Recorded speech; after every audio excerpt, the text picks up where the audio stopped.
Bien, pues vamos a dar inicio. Buenas tardes con todos y con todas. Gracias por acompañarnos en esta nueva edición de estas charlas dentro del programa de ética de la Universidad de la SUAY.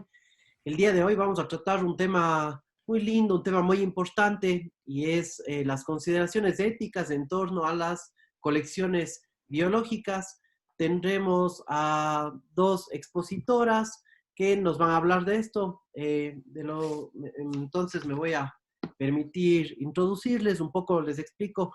Vamos a tener unos 20 minutos de exposición de cada una de ellas y luego daremos preguntas que les pedimos puedan colocarlas en el chat de esta sesión de Zoom y que en el orden en el que hayan colocado, pues yo leeré una vez que terminen su exposición. Entonces, primero quiero dar la bienvenida a la doctora Rafaela Anzaloni. La doctora Rafaela Anzaloni es profesora de la Escuela de Biología de la Universidad de la SUAY desde el año de 1991. Es doctora en agronomía por la Universidad de Bolonia en Italia y tiene un doctorado en biodiversidad y conservación por la Universidad Santiago de Compostela en España. Actualmente es profesora de la Universidad de la SUAY y es la directora del Herbario Azuay. Bien, entonces, sí, un aplauso, no tenemos vía virtual los aplausos, pero Gracias, muchas gracias, gracias, Rafaela. gracias. Quería también decir que, sí, pues Rafael es un gran ser humano y que ella me había pedido que de pronto no era lo introducir con todos sus años de experiencia, pero yo creo que es muy importante hacer una introducción de quién tenemos como expositor y creo que lo que he dicho es como este breve resumen de la experiencia que he tenido ya al Maro eso hay. Entonces, eso, muchas gracias Rafa por acompañarnos. Adelante, por Gracias. favor. Muchas gracias, Joaquín. Quiero agradecer antes que nada a los presentes y quiero además agradecer y felicitar la organización de este evento, que es un preámbulo para el Congreso Internacional de Ética que se va a desarrollar en la Universidad de la SUAY a finales de noviembre. Quiero agradecer entonces al doctor Juan Morales y felicitarle por la organización y al ingeniero Juan Carlos Malo, quien es el que está organizando esto a nivel de nuestra facultad, además de ser uno de los organizadores de este evento. Así que, sin más, creo que puedo empezar a presentarles mi breve ponencia, ¿no?, sobre este tema. Pueden interrumpirme cuando quieran, por supuesto, si hay alguna cosa que no está clara sobre este tema, que son algunas consideraciones éticas sobre las colecciones biológicas. Vamos entonces a ver este tema, que es sumamente importante. Es sumamente importante porque obviamente a pesar de que las colecciones biológicas son importantísimas para el desarrollo de la ciencia, es también importante saber cuántas colecciones debemos realmente colectar, disculpen la redundancia, y cuáles son las cosas que se deben tomar en cuenta al respecto. Como ustedes saben, yo pertenezco a la Escuela de Biología, como bien lo dijo Joaquín.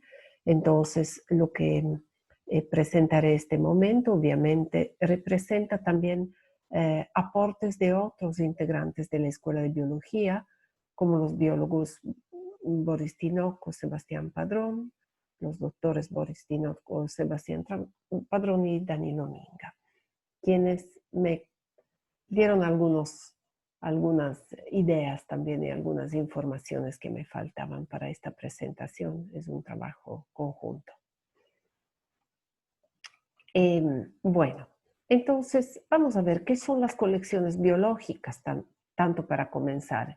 Yo no sé cuántos, bueno, hay biólogos, ¿no? Aquí, entonces ya saben qué son las colecciones biológicas, pero también pueden haber otras personas que no tienen idea de qué son las colecciones biológicas.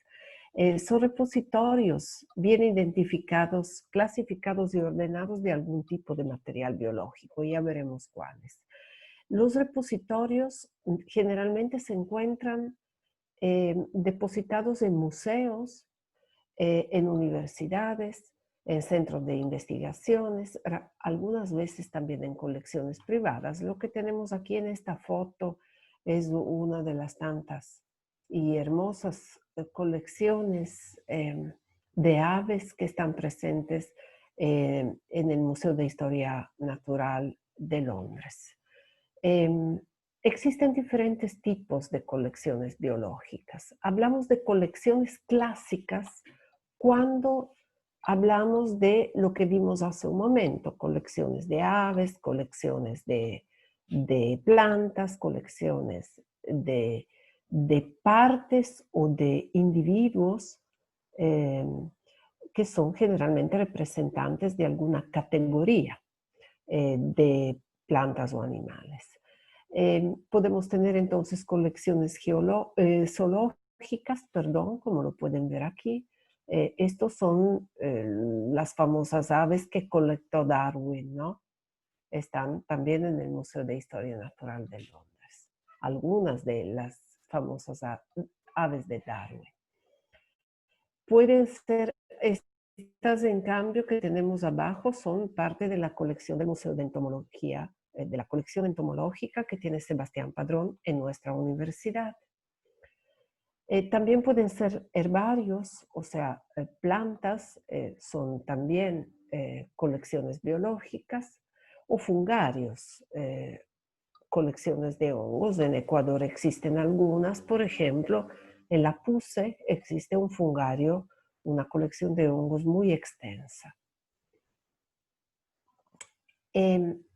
También es importante mencionar que estas colecciones biológicas tienen no solamente un valor como tal, como colección biológica, actualmente están cobrando mucho más valor. ¿Por qué razón? Porque estas colecciones se han digitalizado y se están digitalizando. De hecho, la puesta en red, la digitalización y la puesta en red de estas colecciones clásicas y obviamente de la información que está asociada a estas colecciones clásicas, es actualmente uno de los retos principales que tenemos. Y este reto permitiría a los científicos poder acceder a estas colecciones incluso sin tenerse que trasladar a ellas, pero también permite el acceso de personas comunes, ¿no? Que simplemente quieren ver las colecciones que están presentes en tal o cual herbario o en tal y cual museo.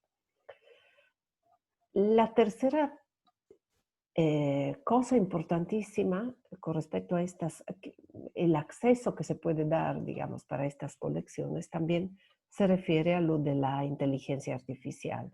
Es de hace poco, por ejemplo, el artículo que ustedes tienen a la derecha sobre el machine learning, esta, digamos, categoría de inteligencia artificial que está realmente trabajando o se está empleando también para trabajar sobre las colecciones de herbario, por ejemplo, para poder hacer estudios avanzados sobre la fenología de estos especímenes o sobre la morfología, etc. Lo mismo este otro artículo que ustedes tienen abajo y que se refiere al relacionar las colecciones biológicas con su funcionalidad ecológica y para favorecer la conservación de la biodiversidad. Es sumamente importante entonces actualmente tomar en cuenta de que estas colecciones ya no están solo en los museos, sino también están en la web. Y en la web, el acceso a la web es mucho más democrático, podemos decir, y mucho más amplio que el acceso en los museos, en los herbarios, etc. Y esto ofrece muchas ventajas. Nuestro herbario está, por supuesto, completamente digitalizado. No sé si pueden ver, la ven en la pantalla. No, Rafa, habría que cambiar Le de voy a cambiar, perdón un ratito. compartir y cambiar a la otra ventana. Ya no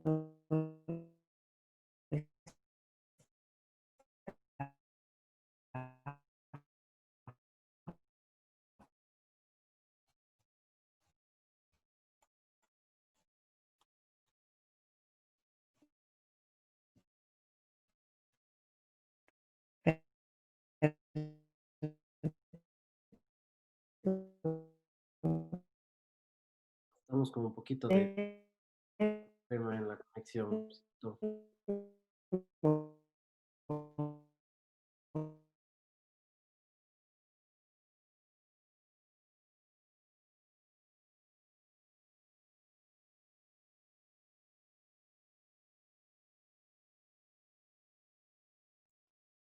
Eh, Perdón, creo que perdimos la conexión con Rafaela. No sé si Ana María me ayuda. Si confirmamos, sí, cierto, no podemos escucharlo. Y no le podemos escuchar, Joaquín.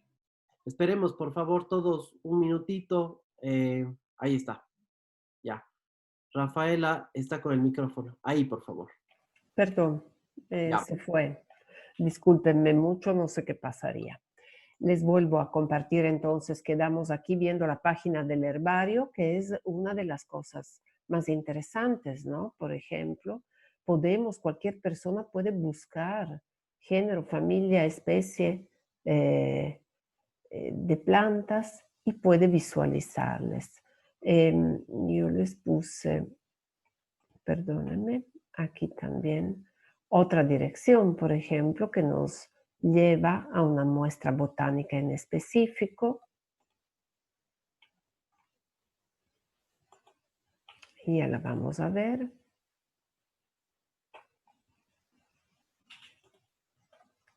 ¿Qué es esta muestra botánica, no?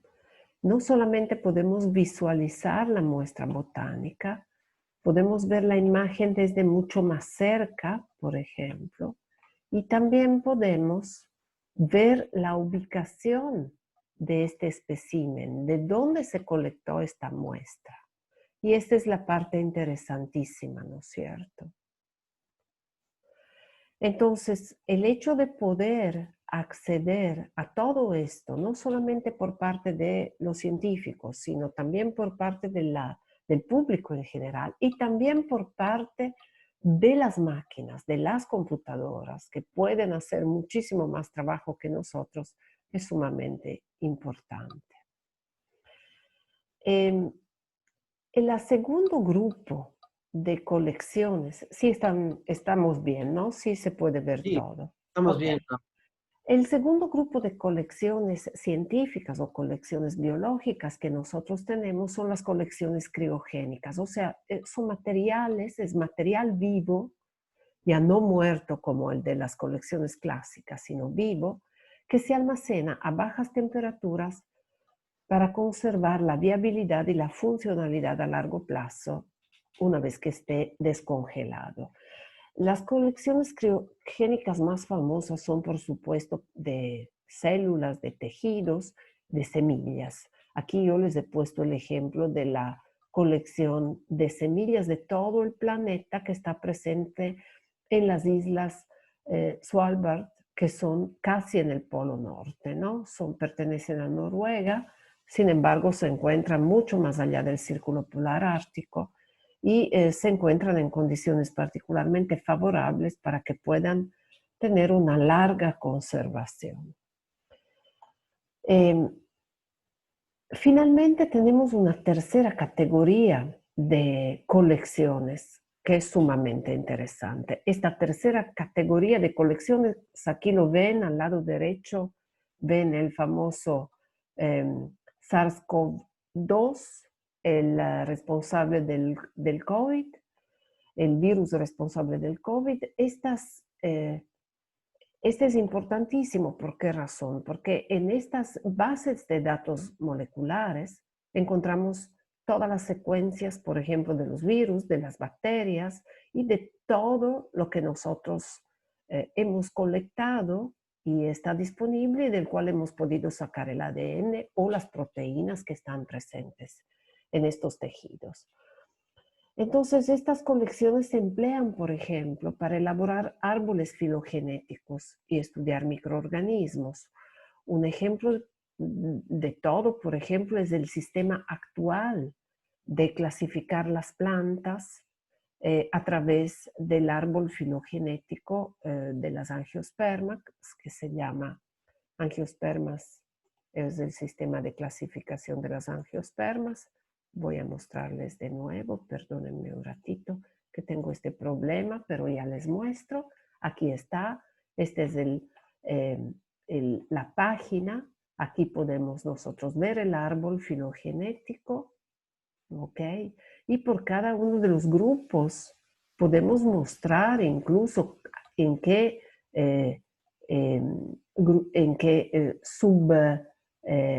taxones se divide, en qué géneros, en qué familias, en qué géneros se divide.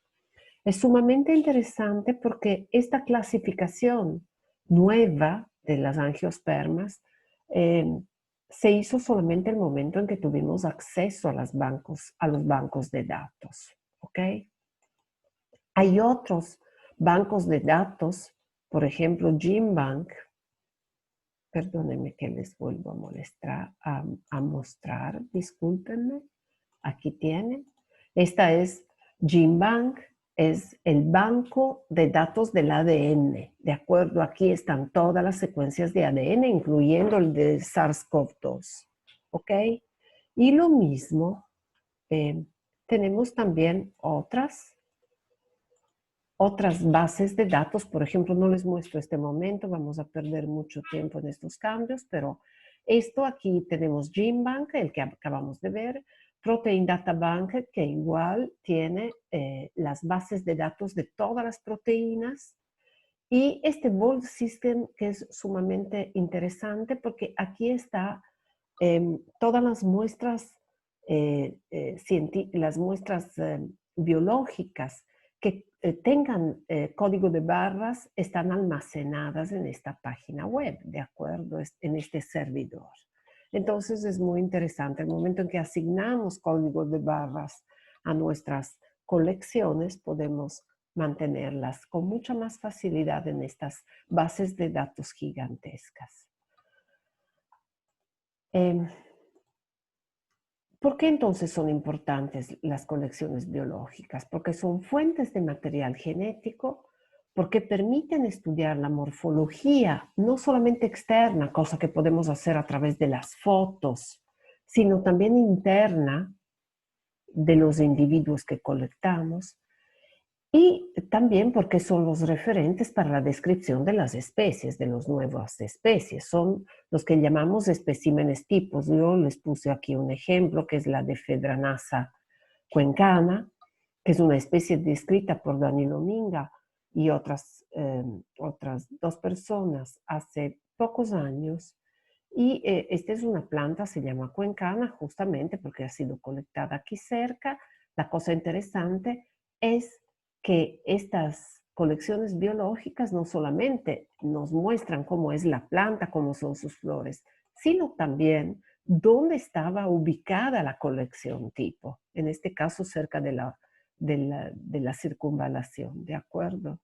De Cuenca, atrás de nuestra universidad, muy cercana, y era especie nueva. Y por lo tanto son referentes perpetuos que te atestiguan y que nos dan la certeza de qué material tenemos en estudio, por ejemplo. Evidentemente, y a través de ese proceso de digitalización que vimos hace un momento, las colecciones biológicas son potentes herramientas de difusión científica. divulgación científica y difusión científica siempre y cuando esté garantizado el libre acceso a las web que contienen esta información, ¿no? Existen conflictos éticos en cuanto a las colecciones biológicas, porque de eso vinimos a hablar. Por supuesto que existen. Fíjense, este es nuevamente tomado una foto del Museo de Historia Natural de Londres, con todos los colibríes del continente americano en un mismo árbol gigante, ¿no? En este lugar. Todos los colibríes están ahí. Obviamente aquí hay un espécimen solamente por un ejemplar, digamos, por cada especie, pero ¿se imaginan ustedes cuántos ejemplares de colibríes fueron colectados en el momento de describir todas las especies, etcétera? Entonces, sobre todo en relación a las colecciones de animales, esos son aves, mamíferos, anfibios, reptiles y en especial, porque poco nos interesan los peces, poco los insectos. Mal, ¿no? Mal que no todo nos interese de la misma manera, pero es así. Más nos preocupamos si son animales que llamamos superiores, como las aves, los mamíferos, los anfibios, los reptiles. Y realmente hay mucha confusión en cuanto al potencial impacto en las poblaciones silvestres, del impacto que pueden tener las colecciones científicas, las colecciones biológicas sobre las poblaciones silvestres. Un ejemplo por todo yo les puse aquí en blanco, ¿no? Sabemos que los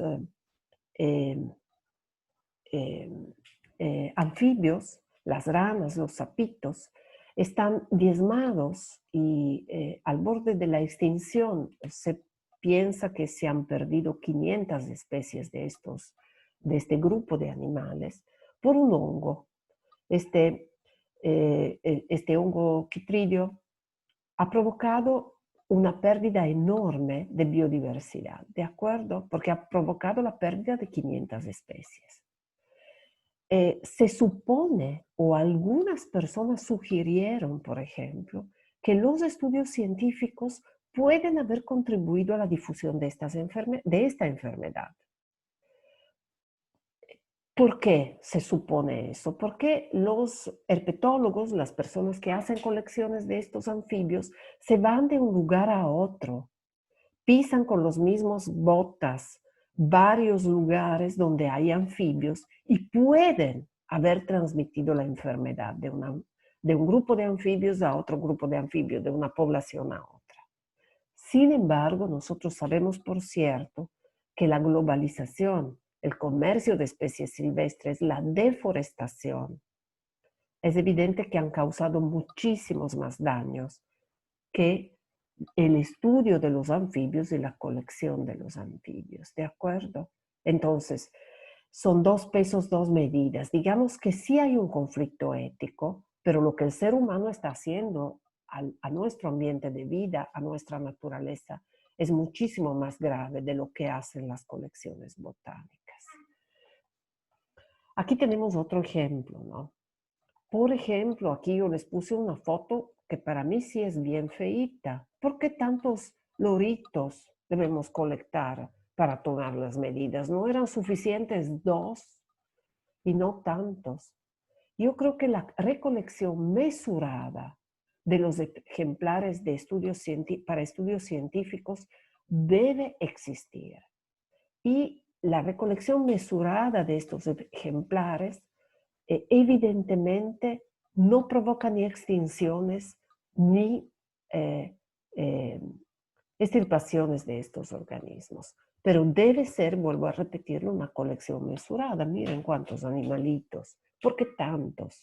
¿Por qué debemos sacrificar tantos? De pronto podíamos haber fotografiado 2, 3, 4, 5, 10 y colectados tan solo 1, por ejemplo. ¿De acuerdo? Es evidente que los reglamentos y una supervisión informada de las colecciones científicas entonces son necesarios para un control eficiente. Se debe cuidar que el número de ejemplares colectados sea el mínimo posible, en especial para las especies que se encuentran amenazadas, en peligro de extinción, con distribución restringida. Esto es fundamental, debemos tener mucho cuidado. Colectamos 1, colectamos 3 y fotografiamos 100, pero no es necesario colectar los 100. Existe otro conflicto ético que no siempre se toma en cuenta y que no es la muerte del animal, sino es el a quién pertenecen las colecciones biológicas y también a quién pertenecen los beneficios que de ella derivan. Yo les decía hace un momento, todas las fotos que les mostré antes son del Museo de Historia Natural de Londres. Claro, es donde más colecciones hay, al igual que en el Smithsonian de Estados Unidos. Pero aquí yo les puse 2 ejemplos, ¿no?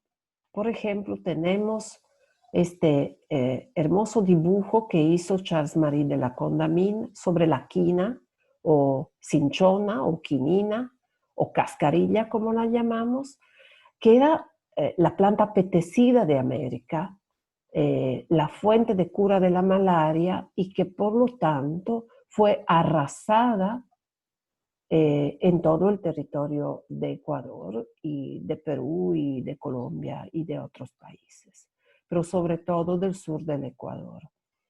Es evidente que los beneficios de la quina o de la quinina fueron para toda la población mundial, los beneficios en términos de curación de la malaria, los beneficios económicos a quienes se fueron, quienes ganaron los beneficios económicos. No ciertamente las poblaciones que tenían los conocimientos sobre esta planta, que eran las poblaciones nativas de América. Y después ahí se inventaron muchas historias para poderles quitar el conocimiento a los nativos. Además, no solamente a quienes pertenecen las colecciones biológicas de los beneficios, se pueden separar los avances científicos de los beneficios económicos. Tampoco se pueden separar eso, ¿no? Fíjense ustedes aquí, es muy interesante ver esta colección de plantas del Ecuador. Desde que Humboldt y Bonpland empezaron las colecciones, estamos hablando de 1810, la expedición de Humboldt al Ecuador, las colecciones botánicas se dispararon, ¿no? La iniciación científica, el método científico, el método de colectar para poder luego aprovechar ese conocimiento para otro tipo de cosas, vino justamente del continente europeo. Y sobre eso hay poco que hacer. No vino de España, no vino de los conquistadores, sino vino de esa segunda conquista que hubo por parte de los científicos, primero franceses y luego sobre alemanes y ingleses.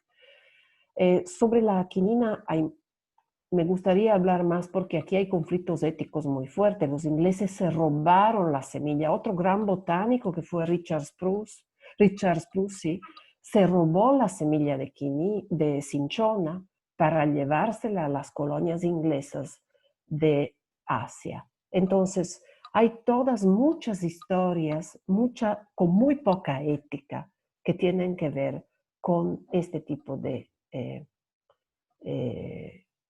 colecciones. Resumiendo, las colecciones biológicas son un aporte muy valioso para el conocimiento científico, para el desarrollo del conocimiento científico. Yo creo que el aporte fundamental. Las herramientas tecnológicas, además, que actualmente tenemos y que permiten el uso de ejemplares de estas colecciones para aprender sobre su evolución, sobre su historia natural, sobre distribución, etc., potencian la importancia de estas colecciones. Se deben potenciar entonces los esfuerzos para que toda la información que está en los museos sea digitalizada y de acceso libre para todos. Los datos de las colecciones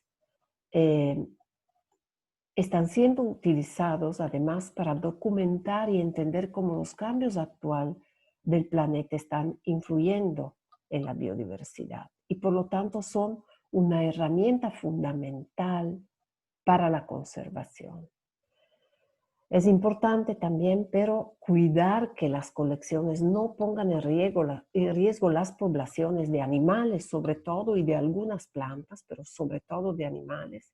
Y además, que cada una de las colecciones tenga objetivos bien definidos y justificados para que se pueda hacer.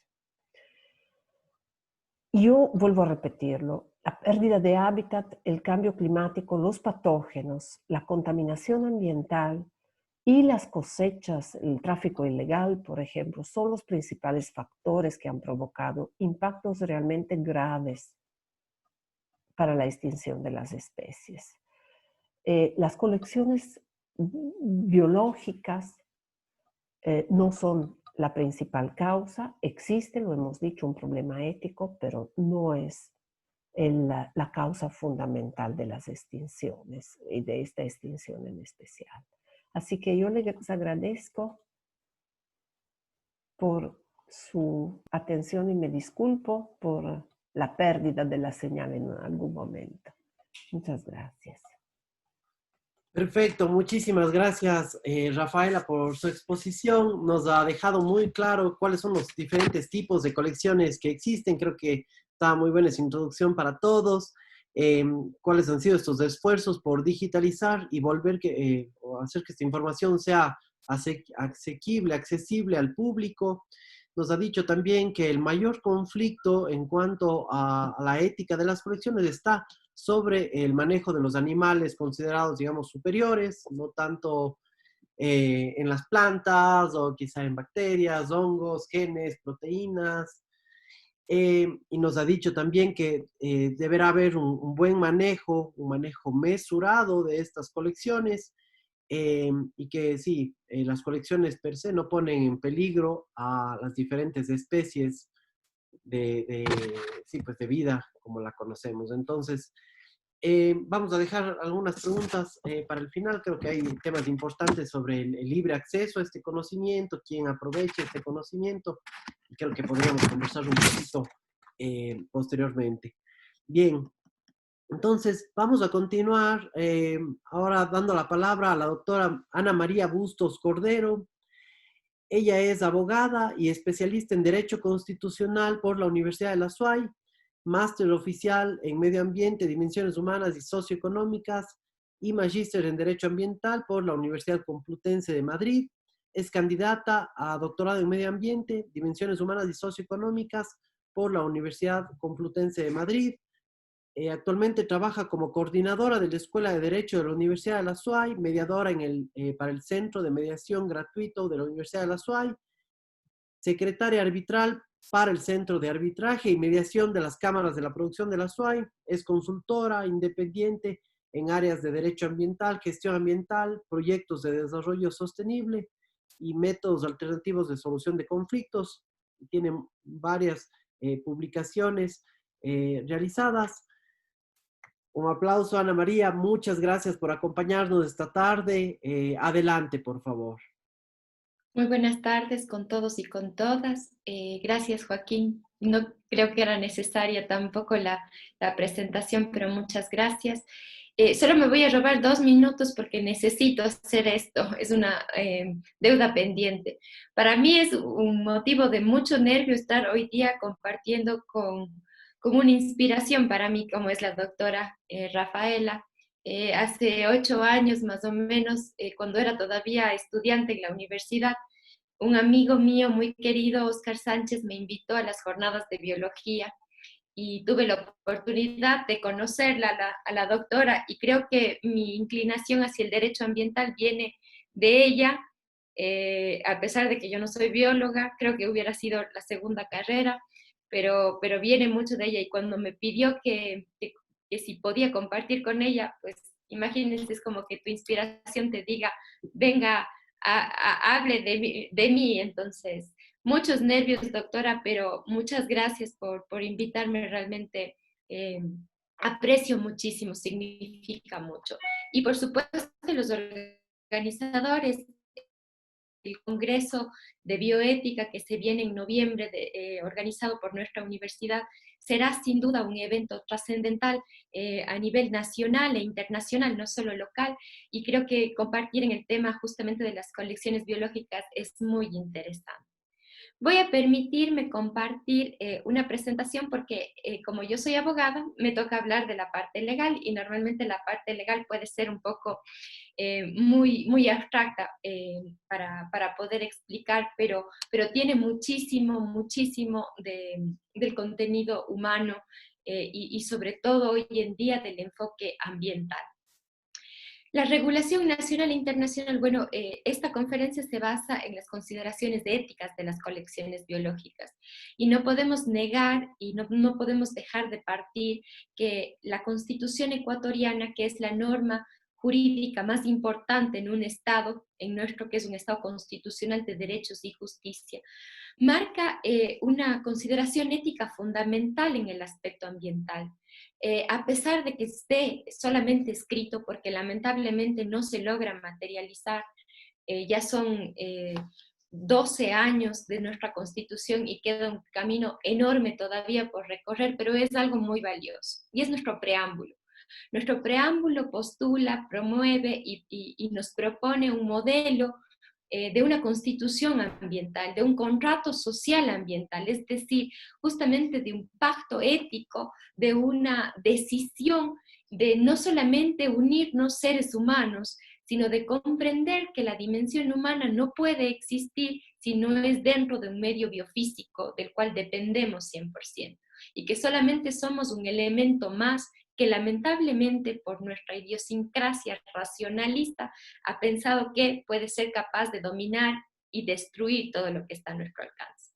Pero la situación actual, no de COVID, sino la de crisis de humanidad, nos demuestra que si no tomamos esta nueva dimensión, si no encontramos esta nueva forma de relacionarnos, que ya es algo importante porque nuestra Constitución lo promueve, que es desde una visión al menos biocentrista, lo óptimo sería ecocentrista, que incluye justamente esta valoración ética de las especies no humanas, y una valoración ética no por el valor económico que nos representa o los servicios que nos proporciona, sino por justamente esa condición natural, innata per se de ser, dar, mantener, sostener y permitir la vida. Entonces, con ese preámbulo y esa consideración ética, por supuesto que hay una regulación jurídica nacional e internacional que protege a las colecciones biológicas y protege desde varios aspectos. El primero es justamente cuando se reconoce nuestro derecho humano de vivir en un ambiente sano y ecológicamente equilibrado. Es muy importante el aspecto de ecológicamente equilibrado porque hace referencia a la necesidad de guardar este equilibrio, esta armonía, este respeto por las condiciones biofísicas que existen. Cuando la doctora Rafaela se refería y decía, ¿por qué tenemos que recolectar tantas especies para poder describirlas, medirlas y tener la muestra? Estamos generando ya un desfase ecológico probablemente, no al nivel que podemos hacer con otras actividades antropocéntricas, pero sí tenemos ya un desfase y tenemos que tener cuidado. Pero algo novedoso y es importante que nos falta mucho camino por recorrer para materializar es justamente el reconocimiento de que la naturaleza es sujeto de derechos. Y aquí la doctora ha mencionado varias veces que las colecciones nos permiten justamente describir las funciones, los procesos, la evolución, las características. Y uno de los derechos que la Constitución reconoce justamente a la naturaleza es justamente el de la integralidad. El derecho a que se respete la existencia, su mantenimiento, sus funciones, sus procesos evolutivos, su estructura. Entonces, cuando hagamos cualquier tipo de colección, no podemos dejar de respetar este derecho y mantener la integralidad que esto supone. Siguiendo la misma Constitución, estamos en el marco de la biodiversidad, la diversidad biológica.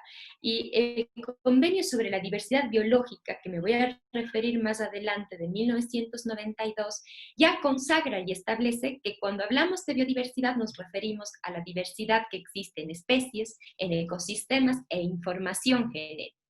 Entonces, es importante reconocer que el modelo ecuatoriano, que promueve que sea en algún momento un modelo constitucional ambiental, un Estado constitucional ambiental, es lo que estamos intentando hoy en día materializar. Falta muchísimo, pero al menos estamos empezando, es que se considera la biodiversidad y el patrimonio genético como sector estratégico.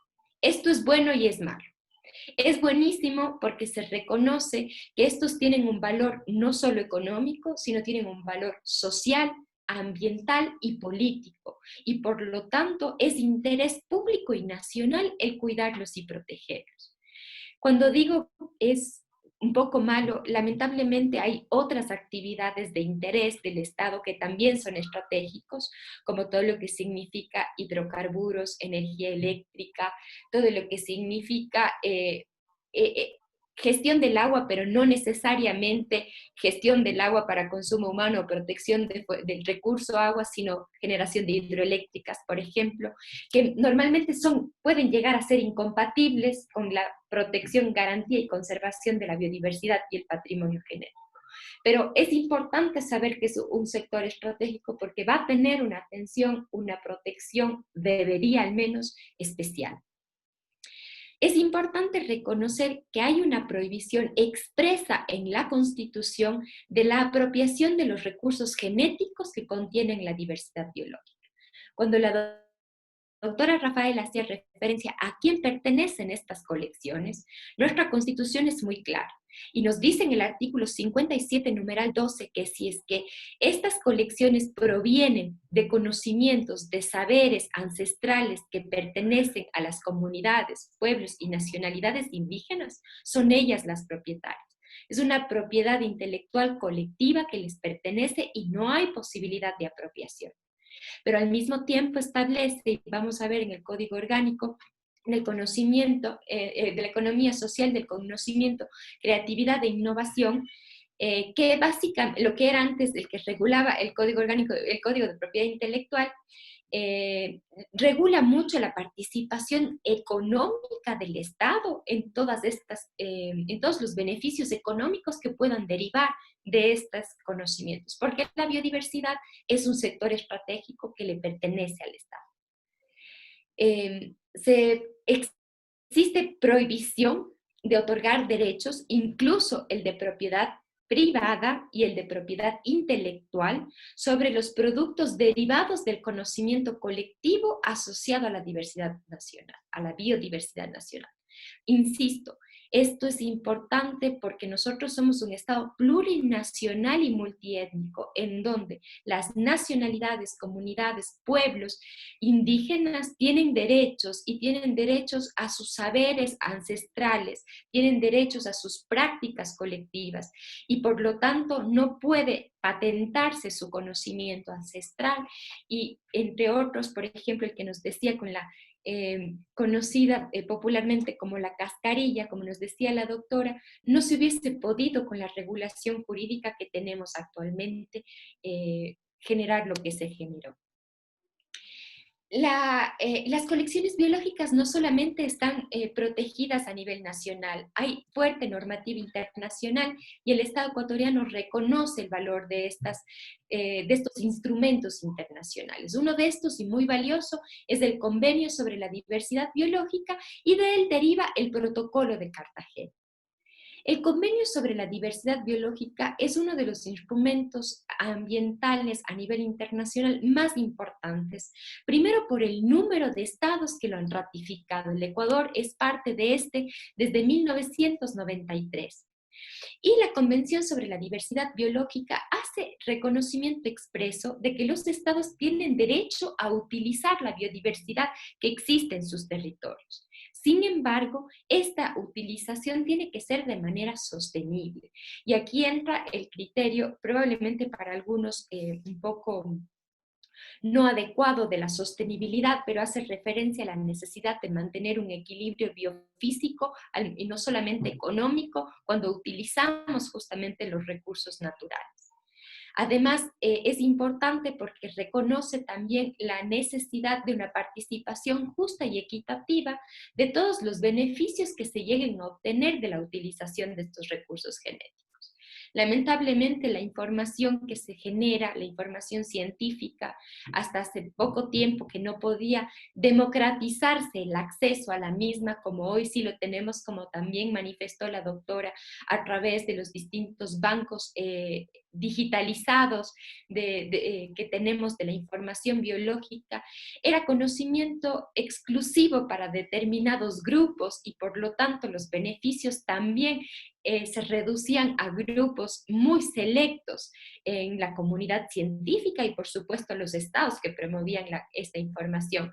Entonces hoy en día es importante que esto se está logrando gracias a la democratización de los medios de comunicación y el acceso que existe gracias a la digitalización. En los aspectos que nos interesan, el convenio hace referencia muy importante a los recursos genéticos y la tecnología. Es importante que se pueda tener acceso a los resultados de la investigación que se genera desde la diversidad biológica, así como hay que tener una rigurosidad en cuanto a la tecnología que se emplea para la utilización de los recursos. Y algo importante que promueve el Convenio sobre la Diversidad Biológica, que es resultado de la Declaración de la Conferencia de Río de Janeiro, es justamente la cooperación entre los estados para transferencia de tecnología, para poder justamente emplear esta en los procesos de investigación. Nosotros sabemos que lamentablemente nuestro país no se caracteriza por tener un desarrollo tecnológico del más alto nivel como nos gustaría. Sin embargo, los procesos de cooperación internacional para transferencia de tecnología están abiertos y sobre todo tienen un enfoque hacia la investigación respecto a la diversidad biológica. En lo que respecta a la comercialización y el uso, también hay una rigurosidad a nivel internacional en cuanto a la regulación de la propiedad intelectual de los productos y de los mecanismos que se emplean justamente en estas investigaciones con la biodiversidad.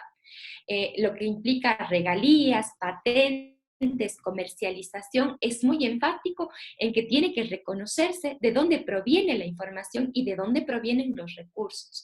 Y esto es sumamente importante porque nosotros sabemos que la biodiversidad hoy en día es quizá el elemento que nos podrá salvar de muchísimas de las próximas crisis, no solo la sanitaria que estamos viviendo, sino de las múltiples crisis que nos vienen en camino y que este es el recurso más importante. Tenemos ya lucha por el agua, ojalá no venga una lucha por el acceso a la información genética derivada de la biodiversidad. Y aquí sería importante tener claro los convenios internacionales y la normativa que existe para la protección de la propiedad intelectual, los derechos patrimoniales, regalías y comercialización.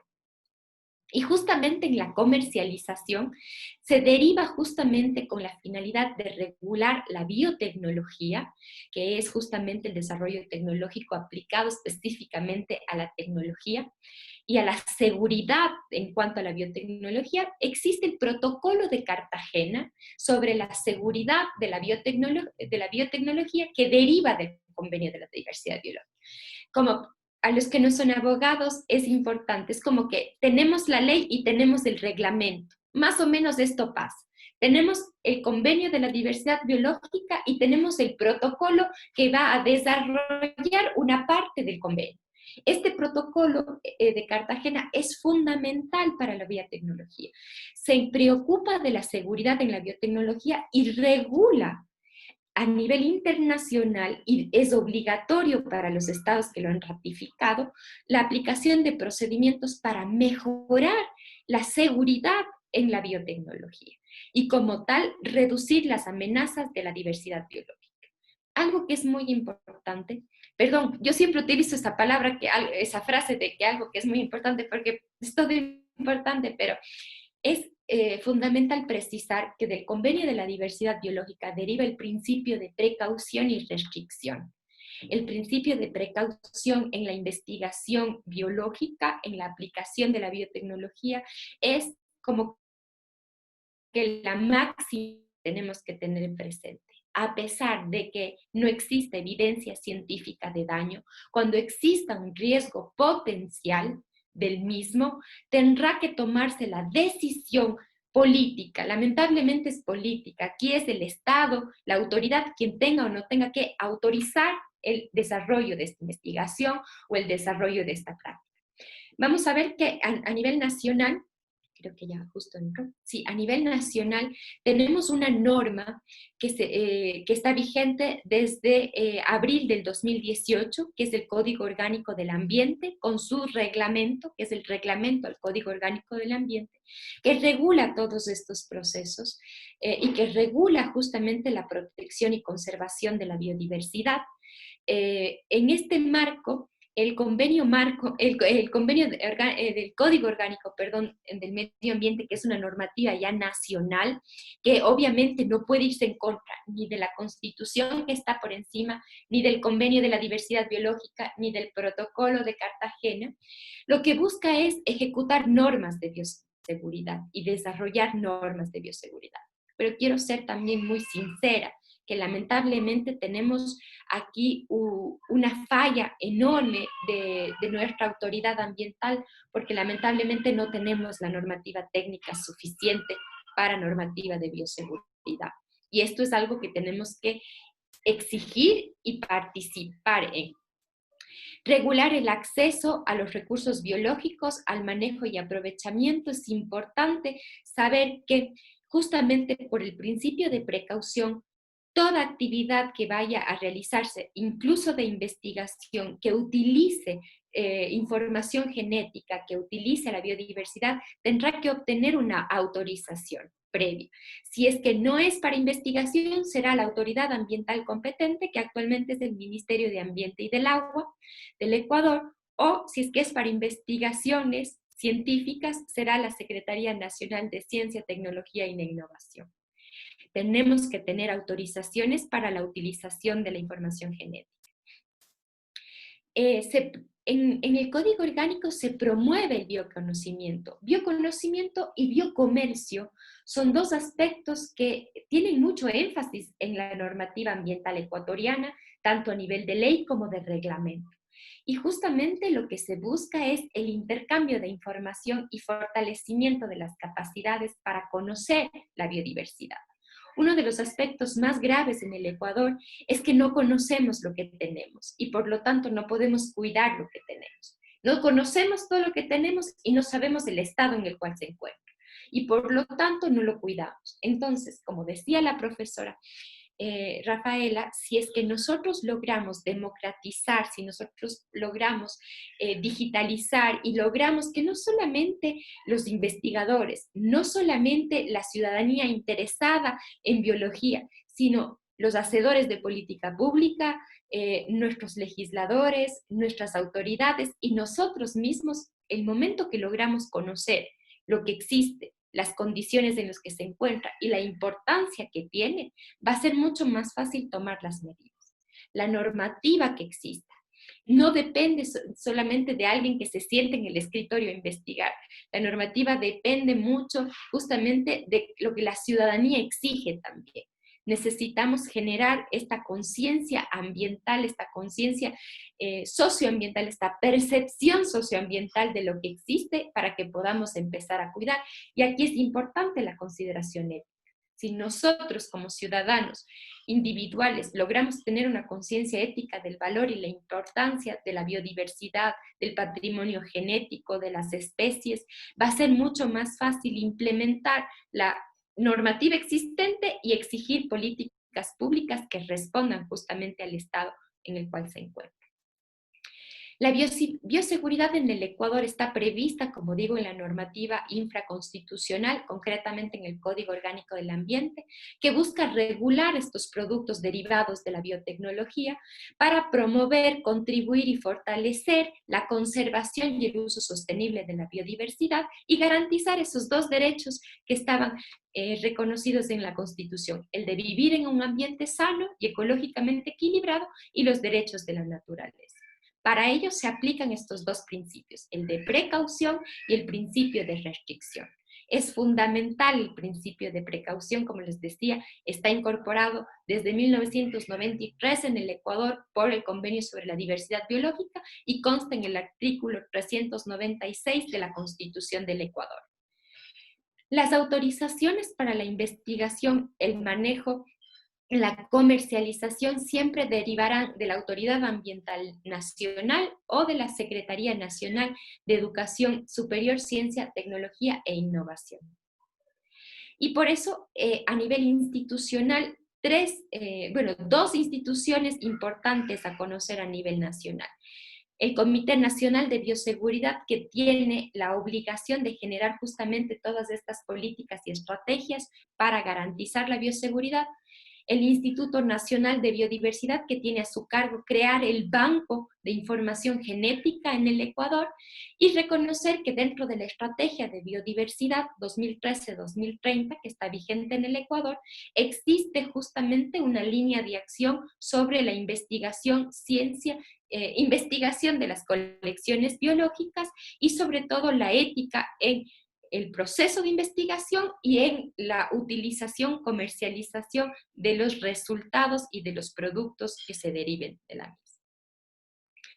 Para ir concluyendo, solo es importante que en materia de propiedad intelectual, este Código Orgánico de la Economía Social de los Conocimientos, Creatividad e Innovación es muy importante porque promueve justamente, garantiza la libertad de investigación científica en el ámbito de biodiversidad. Sin embargo, establece principios y criterios a ser tomados en cuenta en los procesos de investigación que utilicen biodiversidad. Por eso, exige las autorizaciones previamente para poder utilizar la biodiversidad en el proceso de investigación. Esta autorización será periódicamente evaluada por la Secretaría Nacional y además toda la información que se obtenga deberá ser depositada una muestra en el Banco Nacional de Recursos Genéticos, que está a cargo de INABIO, el Instituto Nacional Público de Biodiversidad. Y como decía en un inicio, al ser la biodiversidad un sector estratégico, la participación económica y de reconocimiento de propiedad intelectual del Estado está reconocido en este código y en la Constitución.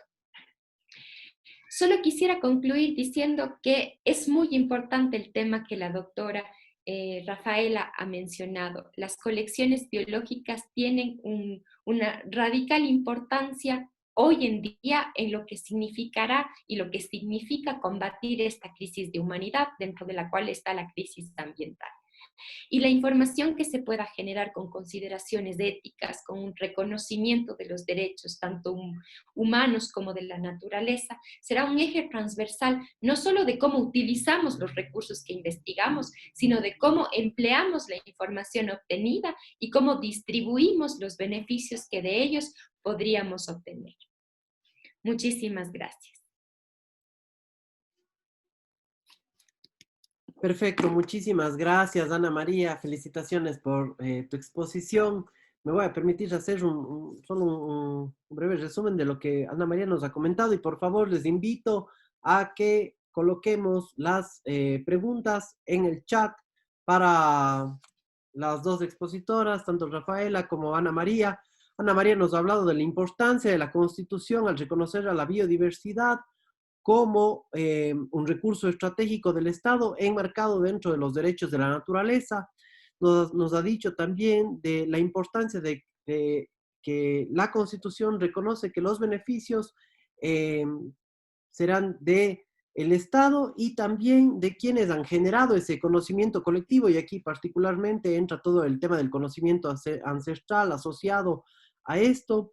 También nos habló del Convenio de Diversidad Biológica con su protocolo de Cartagena en bioseguridad, que regula a nivel supraestatal todos estos temas, haciendo énfasis en los principios de prevención y precaución que reconoce nuestra Constitución.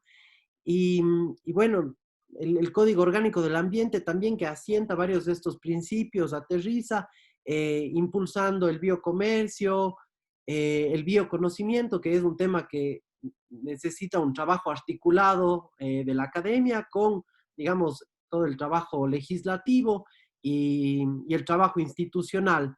Y nos habló también de la importancia de democratizar estos recursos de este conocimiento y de la participación ciudadana para poder hacer un efectivo control de estos recursos.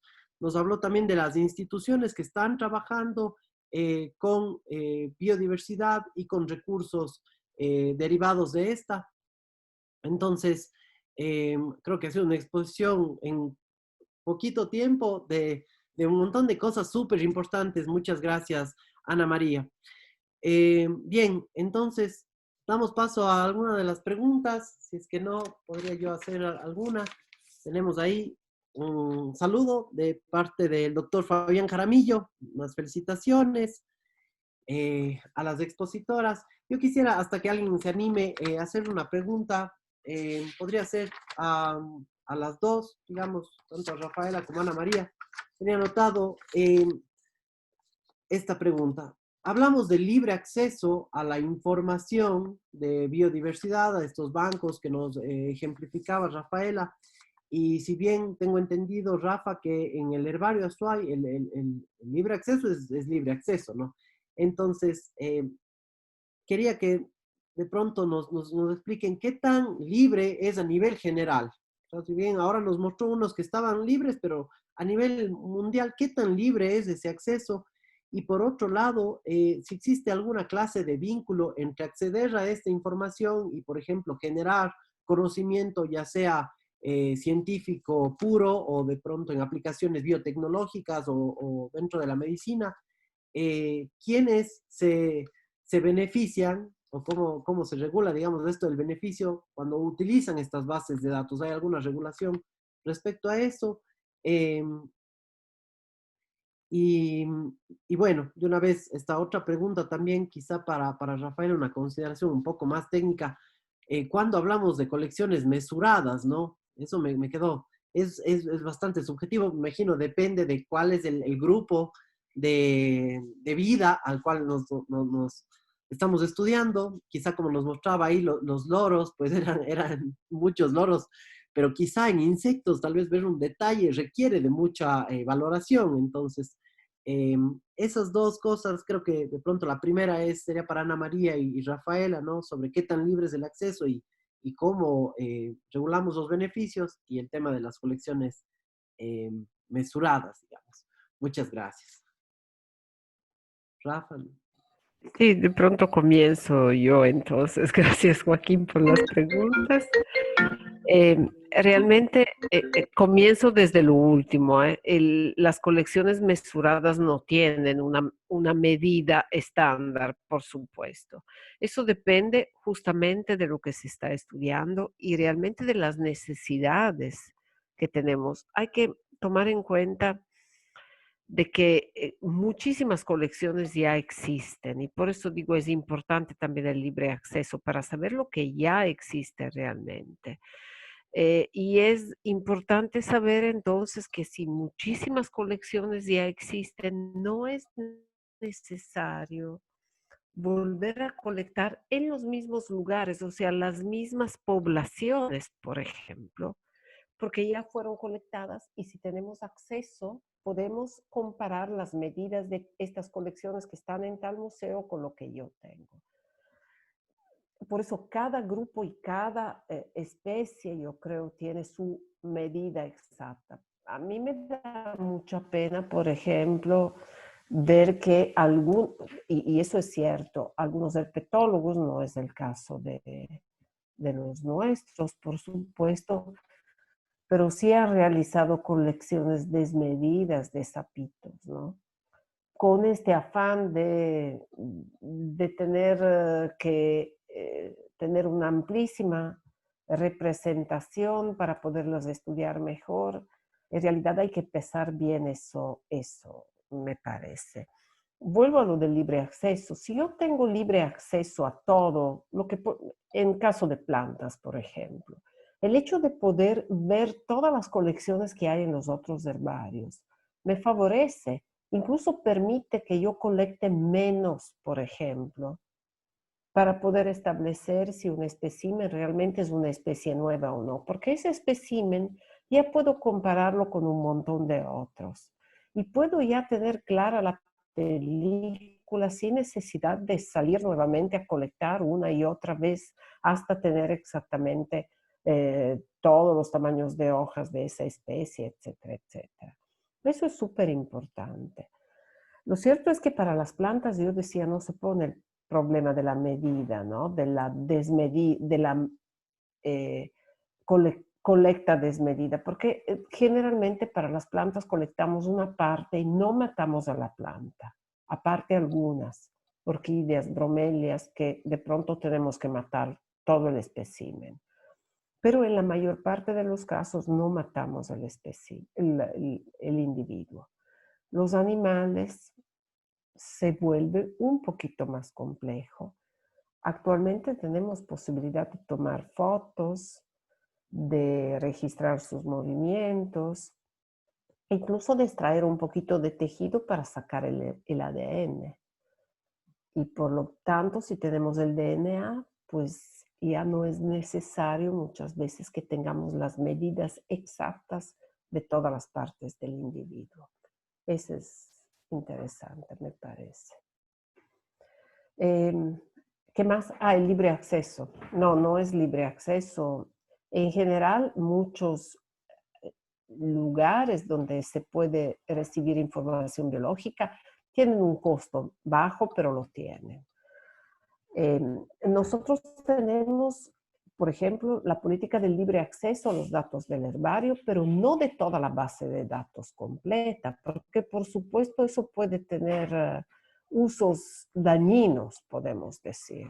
O sea, si yo soy una empresa, voy a dar un caso, yo soy una empresa minera y tengo acceso a toda la base de datos del herbario Azuay en todo el Azuay. Entonces, yo ya me ahorro incluso los estudios ambientales, no hago nada y digo que simplemente tales especies, tales individuos se encuentran, pero nosotros no tenemos estudios de abundancia de esos individuos, de distribución exacta de esas especies, por ejemplo. Tenemos datos de herbario, no datos de una evaluación de impacto ambiental. Y por lo tanto podría causar muchos problemas esto de dejar libre acceso a todos, toda la información. Hay que decir, y eso a mí me llama mucho la atención, que el Ministerio del Ambiente actualmente está pidiéndonos todos los datos de nuestras colecciones, o sea, nuestra base de datos. Cuando queremos renovar la patente de funcionamiento, tenemos que entregar todo lo que tenemos. Y eso está bien en mi criterio, porque la biodiversidad, lo acaba de decir Ana María con mucha propiedad, es patrimonio del Estado, ¿no? Es del Estado. Sin embargo, no tenemos que olvidarnos que existen posibilidades, así como se fugaron los datos de nuestras cédulas de identidad y nuestros datos personales. Algún funcionario poco ético podría vender los datos de biodiversidad existentes en el Ecuador, ¿no? Entonces, Perfecto. es un tema un poco contradictorio. Perfecto, muchas gracias, Rafa. Ana María, no sé si quieres comentarnos. Gracias, Joaquín. Yo podría complementar justamente con lo último que dijo la profesora, que es justamente la importancia de la propiedad intelectual que se obtiene de la información que llegan a generarse. Si bien se puede tener un acceso y es importante la información para la gestión ambiental, y es fundamental, no se puede desconocer la propiedad intelectual de los equipos científicos que generan esta investigación y que generan este conocimiento. Y por supuesto también llegar a tener certeza de que muchos de los derivados de este conocimiento pueden llegar a ser patentados. Lo que está prohibido en el Ecuador es patentar el conocimiento colectivo o los saberes ancestrales que derivan justamente de la biodiversidad o el patrimonio genético.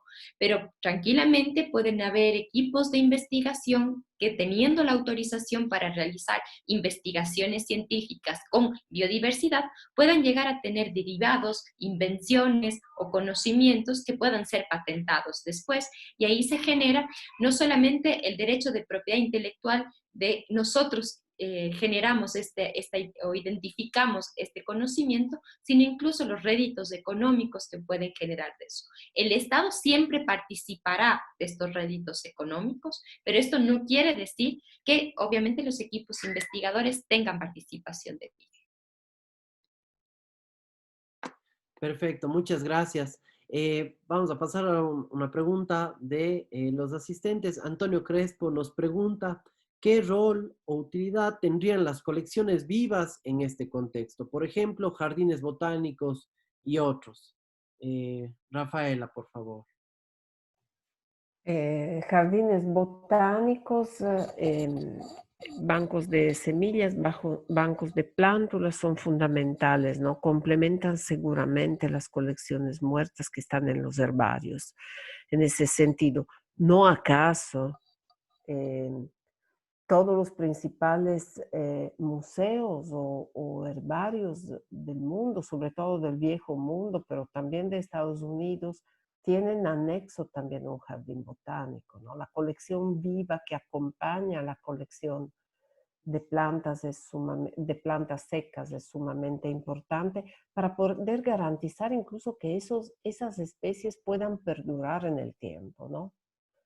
Puedan mantenerse en el tiempo y no vayan a la extinción. No es exactamente así, vuelvo a repetir, el tema animal es un poco diferente. Generalmente los zoológicos están en un lado y los museos con los restos de animales están en el otro y no tienen una función los zoológicos, o al menos no han tenido hasta este momento. Yo creo que las cosas están cambiando. No han tenido una función de garantizar la preservación de los animales, sino más bien de tenerlos como objeto de curiosidad. Me parece que actualmente eso está modificándose.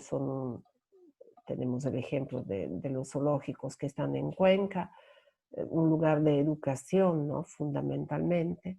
Creo que podría cambiar. A mí me parecen fundamentales. O sea, las colecciones vivas son muy importantes en términos de conservación sobre todo y de educación, por supuesto. Gracias, Rafa. Ana María. Perdón, solo si podría complementar eso, es importante conocer que en el Código Orgánico del Ambiente, dentro de las competencias que se otorga a los gobiernos autónomos descentralizados, tanto al provincial, cantonal como parroquial, como estrategias de gestión ex situ, se establece justamente la obligación que tienen de generar los jardines botánicos, los bancos de semillas, los bancos de plántulas, de fomentar los zoológicos. Entonces, este es un mecanismo de gestión ambiental, una estrategia de gestión ambiental que se les atribuye como competencia de estos GATS y es fundamental porque tienen la obligación de generar estos mecanismos. Perfecto, muchas gracias, Ana María, muchas gracias, Rafaela. No sé si tenemos alguna más una pregunta más. Si no, yo podría hacer una pregunta más o vamos cerrando. Si les parece, hago una pregunta más. Quizá para Ana María. No sé si conoces quién registra, cómo podemos llevar un registro del conocimiento colectivo. Porque, o sea, digo esto en el contexto de que podría haber una pugna, ¿no? Si van, o sea, hay una investigación y luego de pronto hay una patente sobre esa investigación y dicen, y luego hay un reclamo, digamos, por parte de una comunidad en donde ya no, pero es que nosotros conocíamos cómo se manejaba esta planta, de sus propiedades, pero no estaba registrado en ningún lado. Un poco, no sé si es que tienes idea cómo se lleva eso, porque eso podría ir a un litigio y cosas así, ¿no? Una curiosidad. Sí, gracias Joaquín. Como tú sabes, nosotros tenemos un instituto ecuatoriano, antes era el Instituto Ecuatoriano de Propiedad Intelectual, que es el que se encarga, el actual SENADI, la Secretaría Nacional, básicamente es el que se encarga de registrar toda esta información, todos estos conocimientos y de generar los derechos de propiedad intelectual, dependiendo el tipo de información que se está queriendo registrar o que se está queriendo proteger. Y por supuesto, existe un proceso previo a otorgar este derecho, que es un derecho patrimonial, el que deriva de la propiedad intelectual, para saber que no sea un conocimiento ancestral o colectivo o que no pertenezca a otra persona.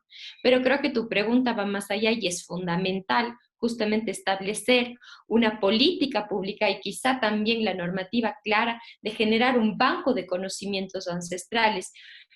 Tenemos bancos de semillas, tenemos bancos de plántulas, pero no tenemos banco de conocimientos ancestrales. Y esto yo creo que deriva justamente de otro de los, de, de los de los asuntos pendientes que tenemos en el modelo ecuatoriano sobre lo que es este Estado plurinacional. No conozco que exista un banco, que exista un registro del conocimiento ancestral. Lo único que conozco que tenemos es la CENADI, que es la que se encarga de registrar bajo un modelo que hay una discusión enorme si la propiedad intelectual es pública o es privada. A quién mismo se está protegiendo, al interés particular o al interés público como tal. Es una discusión enorme, pero en lo que tú te refieres debería existir un mecanismo de registro y de otorgar estos derechos como parte de los derechos colectivos. Están reconocidos en la Constitución, en el 57, numeral 12, estos derechos, pero no conozco la existencia de un banco o de un registro específico para saberes ancestrales. Perfecto. Muchas gracias, Ana María. Creo que, creo que podríamos ir cerrando ya. Estamos sobre el tiempo. Tenemos una pregunta más que dicen, a ver, vamos con José Dávalos. Dice, muchas gracias y felicitaciones por las presentaciones. Se habló del tema que la biodiversidad como un sector estratégico que puede tener los pros y los contras. Mi duda es que la ley del Código Orgánico del Ambiente se argumentó sobre el tema de participación, sobre el tema de los conocimientos ancestrales, pero ¿cómo puede contrastar con la ley orgánica de tierras y territorios ancestrales? No tengo muy clara la pregunta, no sé, Ana María, si de pronto... No le tengo clarísima, pero sé que la Ley Orgánica de Tierras y Territorios Ancestrales reconoce el derecho colectivo a la propiedad. Y dentro de la propiedad no es solo una propiedad material, sino es la propiedad inmaterial de los pueblos, comunidades y nacionalidades indígenas. No sé si va por ahí en el sentido de que la misma Constitución prevé desde un inicio que si bien el conocimiento puede difundirse, si bien existe la participación y el acceso, no se puede desconocer la titularidad de estos saberes y que en caso de que existan, y es clarísimo, el Código Orgánico de la economía social de los conocimientos, creatividad e innovación, en donde establece de manera clara y expresa si es que el conocimiento deriva de los saberes colectivos, es decir, de estos pueblos, de estas nacionalidades, no puede existir una propiedad intelectual individual. Es propiedad colectiva de estas colectividades, nacionalidades, pueblos, y no podría haber réditos económicos. Pero no sé si es que va por ahí, porque obviamente esta ley orgánica de tierras y territorios ancestrales reconoce, desarrolla este derecho colectivo sobre la propiedad, entonces, sobre la propiedad material, pero también existe una propiedad inmaterial que son estos saberes, costumbres y tradiciones, que también están protegidos. Perfecto, muchas gracias. Creo que estaba bastante claro y chévere esa acotación. Bueno, estamos ya con el tiempo. Ana María, Rafaela, muchísimas gracias por ilustrarnos en estos temas. Creo que podríamos quedarnos muchísimo tiempo más, pero les invitamos a participar en el Congreso de Ética que se viene. Y eso, creo que podríamos dejar ahí. Gracias a todos, que tengan una linda noche. Muchas gracias, muchísimas gracias. Muchas gracias, Joaquín, Ana María, gracias al público, muchas gracias, Juan Carlos, por la invitación. Muchas gracias a todos, buenas noches. Hasta luego, gracias. Chao, chao, buenas noches.